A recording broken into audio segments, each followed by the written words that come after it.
जय हिंद। नमस्कार साथियों, स्वागत है आप सभी लोगों का आज के इस नए क्लास में। कैसे हैं आप सभी लोग? उम्मीद करते हैं कि आप सभी लोग की तैयारी जो है बिल्कुल ही अच्छी तरीके से चल रही होगी।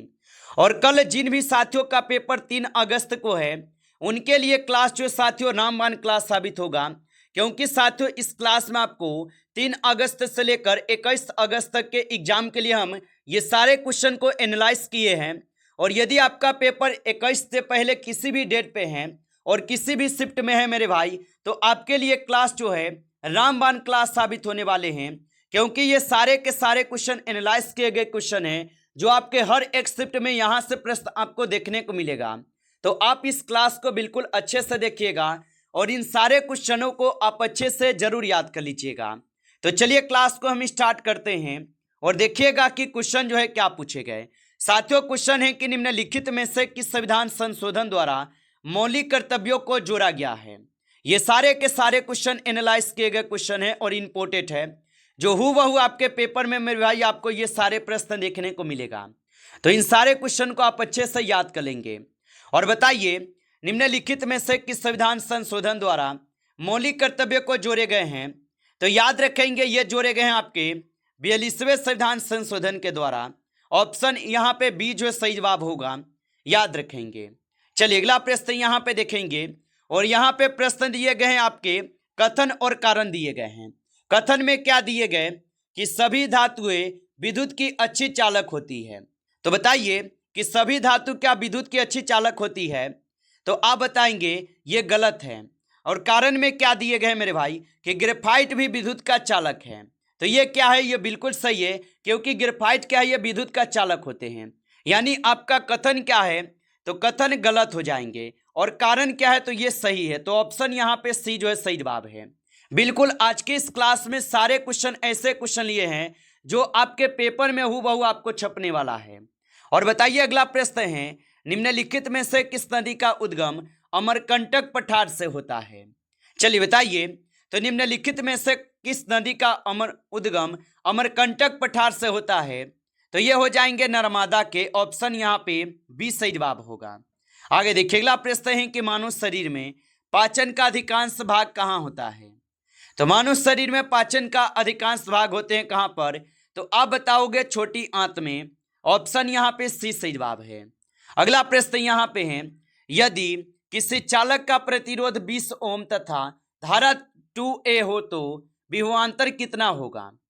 तो यदि किसी चालक का प्रतिरोध 20 ओम तथा धारा 2A हो तो विभवांतर कितना होगा, तो आप बताएंगे विभवांतर 40 वोल्ट होगा। ऑप्शन यहाँ पे सी सही जवाब है। आगे देखिए अगला प्रश्न है भारतीय संविधान के किस अनुसूची में राज्य एवं केंद्र के बीच शक्तियों का विभाजन जो है दिया गया है। चलिए बताइएगा आप यहाँ पे, तो भारतीय संविधान के किस अनुसूची में राज्य एवं केंद्र के बीच शक्तियों का विभाजन दिए गए। तो ये दिए गए समवर्ती सूची में। ऑप्शन यहाँ पे क्या होगा सही जवाब, तो यहाँ पे इस क्वेश्चन का सही जवाब जो है ऑप्शन सी हो जाएगा 7वीं अनुसूची में। आप अच्छे से इनका याद रखेंगे। चलिए अगला प्रश्न है निम्नलिखित में से कौन सा तत्व सबसे अधिक विद्युत का चालक है। तो निम्नलिखित में से कौन सा तत्व सबसे अधिक विद्युत का चालक है, तो यहाँ पे आपके चांदी हो जाएगा। आगे देखिए अगला प्रश्न यहाँ पे दिए गए कि ऑपरेशन फ्लड का संबंध जो है किससे है। तो ऑपरेशन फ्लड का जो संबंध है ये आपके श्वेत क्रांति से हो जाएगा। ऑप्शन बी सही जवाब है, श्वेत क्रांति से। आगे देखिए अगला क्वेश्चन है कि पौधों में प्रकाश संश्लेषण के लिए आवश्यक मुख्य वर्णक कौन सा है। तो पौधों में प्रकाश संश्लेषण के लिए आवश्यक मुख्य वर्णक कौन सा है, तो यहाँ पे आप सभी लोग का जो है सी होगा, क्लोरोफिल। ऑप्शन यहाँ पे सी सही जवाब है। अगला प्रश्न यहाँ पे है भारत के नियंत्रक एवं महालेखा परीक्षक का कार्यकाल जो है कितने वर्ष का होता है।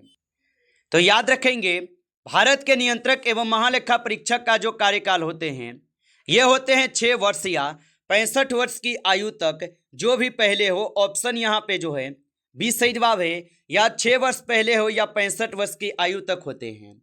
आगे देखिए अगला क्वेश्चन यहाँ पे 11th है निम्नलिखित में से कौन सा उष्मा का सबसे अच्छा चालक है। चलिए बताइए, तो निम्नलिखित में से कौन उष्मा का सबसे अच्छा चालक है, तो यहाँ पे आपके तांबा हो जाएगा। ऑप्शन यहाँ पे सी कीजिएगा, तांबा होगा। आगे देखिए अगला प्रश्न है कि स्वराज मेरा जन्मसिद्ध अधिकार है का नारा किसने दिया था? तो स्वराज मेरा जन्मसिद्ध अधिकार है का नारा जो है, ये नारा जो है दिए गए बाल गंगाधर तिलक के द्वारा। ऑप्शन यहाँ पे जो है बी सही जवाब है, बाल गंगाधर तिलक के द्वारा। चलिए अगला प्रश्न यहाँ पे देखेंगे, रक्त का थक्का बनने में कौन सा तत्व आवश्यक होता है? तो रक्त का थक्का बनने में कौन सा तत्व आवश्यक होता है? तो यहाँ पे आपके कैल्शियम हो जाएगा। ऑप्शन यहाँ पे बी सही जवाब है। आगे देखिए अगला प्रश्न है कि निम्नलिखित में से किस ग्रह के सबसे अधिक प्राकृतिक उपग्रह हो जाएंगे? तो निम्नलिखित में से किस ग्रह के सबसे अधिक प्राकृतिक उपग्रह है? तो यहाँ पे आपके हो जाएंगे शनि के। ऑप्शन बी कीजिएगा आप, सही जवाब शनि के हो जाएगा। आगे देखिए अगला प्रश्न यहाँ पे है, भारत में वित्त आयोग का गठन संविधान के किस अनुच्छेद के अंतर्गत जो है किया जाता है? चलिए बताइए। और आप अभी तक इस क्लास को लाइक नहीं किए हैं तो क्लास को एक बार आप लाइक कर लेंगे, और नए हैं आप इस चैनल पे तो चैनल को सब्सक्राइब करके ऑल नोटिफिकेशन को ऑल पे दबा के जुड़ जाइए, जिससे कि जब भी कोई नई क्लास हो सबसे पहले जो है क्लास का नोटिफिकेशन आपके पास पहुंच सके। तो आप जो इस चैनल को भी सब्सक्राइब कर लीजिएगा। और बताएंगे भारत में वित्त आयोग का गठन संविधान के किस अनुच्छेद के अंतर्गत किया गया? तो ये किए गए हैं आपके किसके अंतर्गत? तो अनुच्छेद 280 के तहत। ऑप्शन यहाँ पे ए जो है सही जवाब है, अनुच्छेद 280 के तहत। आगे देखिए अगला प्रश्न यहाँ पे दिए गए, और यहाँ पे क्या दिए गए हैं, कथन पर विचार करना है आपको। और बिल्कुल आप देखेंगे ये सारे प्रश्न आपके पेपर में ये मिलेगा आपको, जो आज की इस क्लास में आपको क्वेश्चन दे रहे हैं। और यहाँ पे प्रश्न देखिए क्या है कि निम्नलिखित कथनों पर विचार कीजिए।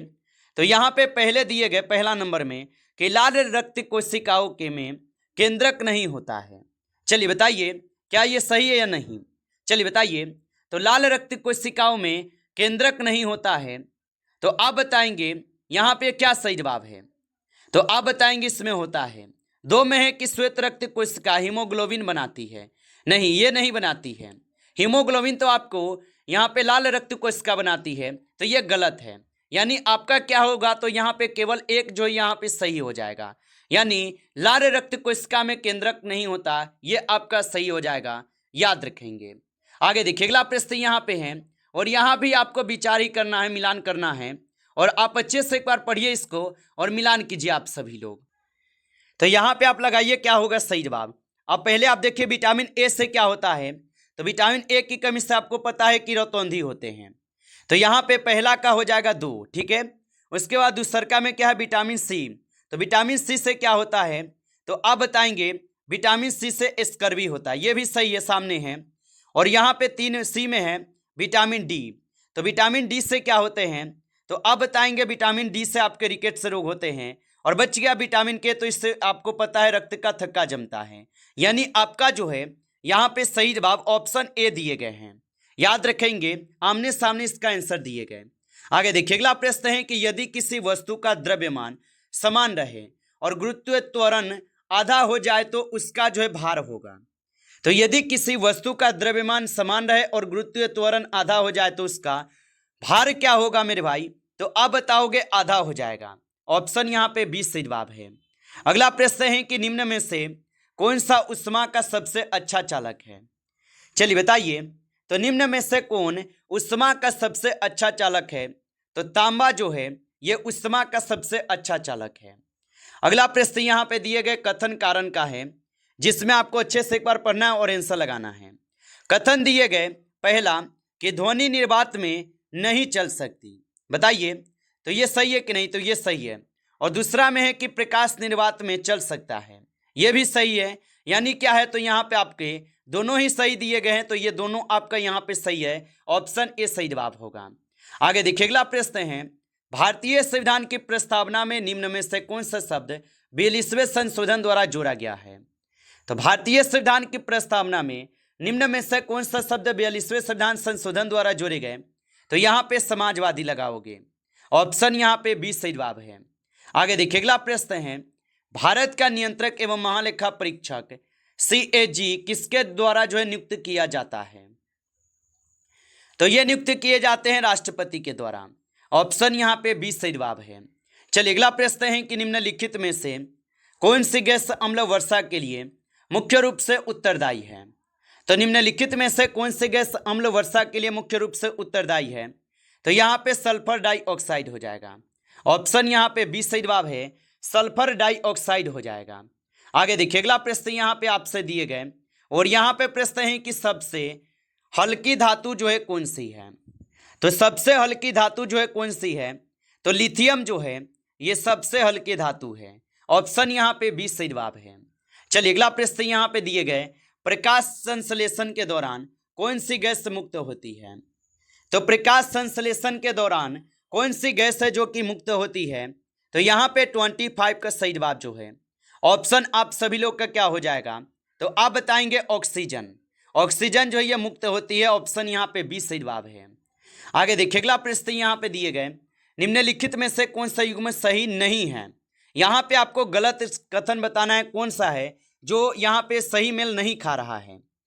तो यहाँ पे आप सही जवाब लगाइए क्या होगा?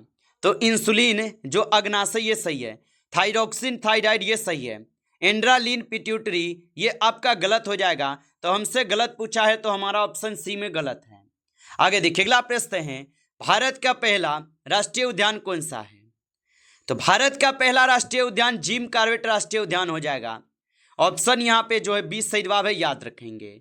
अगला प्रश्न यहाँ पे देखेंगे और यहाँ पे भी आपको कथन दिए गए हैं, निम्नलिखित कथनों में से कौन सा सही है? यानी आपको सही बताना है कौन सा कथन यहाँ पे दिए गए हैं। चलिए बताइए। तो यहाँ पे अगर आप देखेंगे तो पहला नंबर में डीएनए में थाइमिन पाया जाता है कि नहीं? तो आप बताओगे सर डीएनए में थाइमिन जो है पाए जाते हैं। और आप बताएंगे आरएनए में यूरेसिल पाया जाता है। तो जी बिल्कुल पाए जाते हैं। तो यहाँ पे क्या होगा सही जवाब? 1 और 2 ये दोनों सही है।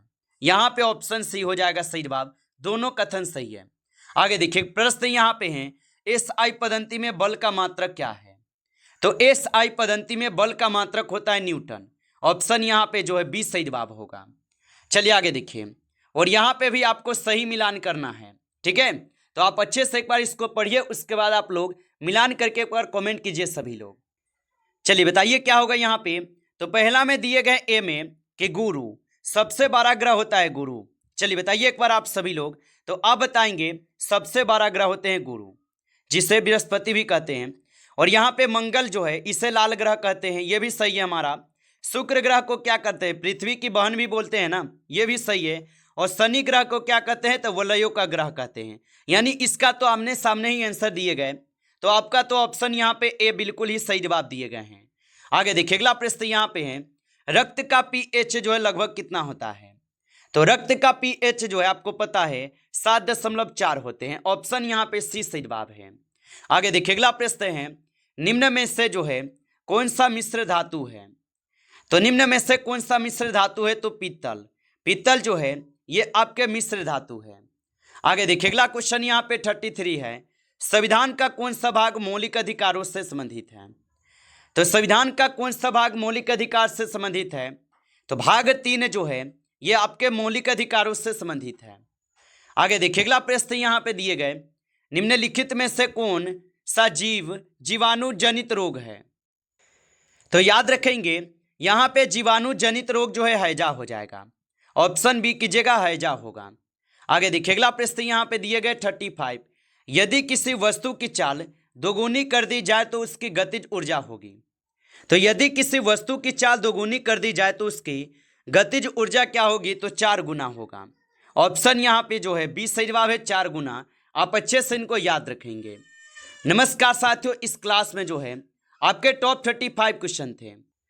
यदि आपको क्लास अच्छा लगा हो तो आप इस क्लास को एक बार लाइक कर लेंगे और नए जुड़े हैं आप इस चैनल पे तो चैनल को भी सब्सक्राइब करके ऑल नोटिफिकेशन को ऑल पे दबा के जुड़ जाइए, जिससे कि जब भी कोई नई क्लास हो सबसे पहले क्लास का नोटिफिकेशन आपके पास पहुंच सके। तो चैनल को सब्सक्राइब कर लीजिए और एक बार आप लोग कमेंट कीजिए कि आपका एग्जाम कौन से डेट पे पड़ा है और कौन से शिफ्ट में, एक बार आप लोग कमेंट कीजिए जिससे कि आपको भी क्लास यहाँ से मिल सके। तो आप एक बार कमेंट करेंगे। चलिए फिर मिलते हैं आपसे एक नेक्स्ट टॉपिक के साथ नेक्स्ट क्लास में। तब तक के लिए जय हिंद, जय भारत।